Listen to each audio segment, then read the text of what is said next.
everybody, and welcome back. And this is tip number 6 on my 10-tip series on success in Hollywood. Very fun. I hope you've been enjoying it. I've really been enjoying contributing these to you. I love this stuff. I think this is so much fun. It gets me so excited.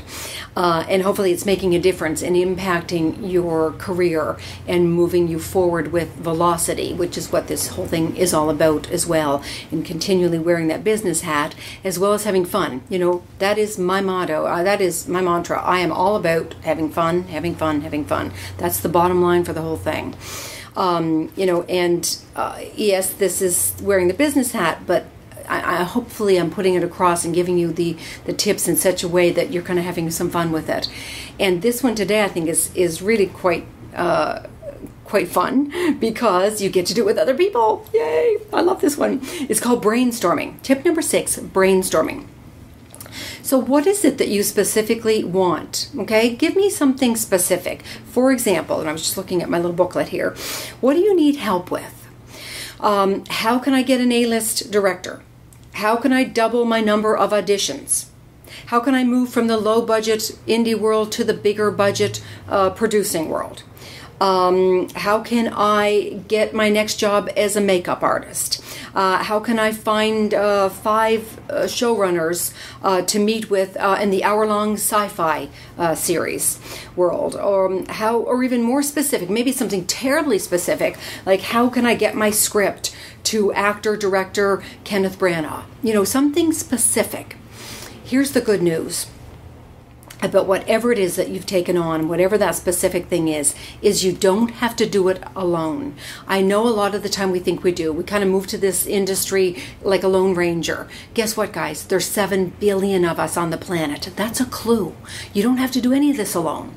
So this exercise is all about getting some friends to help you with this. So what I want you to do, and it's an exercise we did for years in the Flash Forward Institute, it's called brainstorming. Call 5 or 6 friends this weekend. We're coming into a weekend. It's Thursday right now, okay? So you got no excuse. Get your specific requests like this, whatever this is, some of those items that I mentioned, whatever it is for you, get your friends together. And here's how you do it. You sit down, you get a pencil and paper, and you give them what it is that you need, and then you just let them go crazy with ideas. And don't judge, don't evaluate, don't deflect, don't talk about it. Don't say, oh, that won't happen. This will never. No, just write down everything.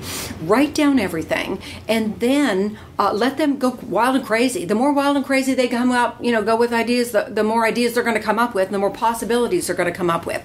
So have them go wild and crazy. Just keep writing. And don't say a word. Okay? Just write and write and write. And you don't get to talk. Not for the whole 20 minutes or half hour or however long the session goes on for. So that's the brainstorming session. When it's all over, then, obviously thank your friends and acknowledge them and so on. And then what you can do is take out your day timer, and then you can put it into your action plan series in your day timer, whichever ones work for you. Okay, so take that whole long list, which would probably be 3 or 4 pages if you're doing 20 minutes or half an hour, and then take the ones that work for you and start to put them into your day timer as part of your actions. Okay, it's great fun, and then you can even have everybody go around. Like if you're having 5 friends over, then maybe take an hour, divide up the time, or take 2 hours and divide up the time so everybody gets a chance to have 10 or 15 minutes. That's how we do it in the Flash Forward. And it's great fun. And that way you're kind of helping everybody at the same time and you're helping yourself. So that's the homework for this weekend, is to call some people, come up with your specific thing, give them a heads up as to maybe they work on their specific request as well of what they need some brainstorming help on, and then sit down and do it, and then transfer it over to your day timer as part of your action plan process. I think it's so much fun. I love brainstorming. I can't imagine life without it. I can't imagine taking on any project without it. So that's it. Have some fun as always, and I will see you next week for tip number 7. Have a great weekend.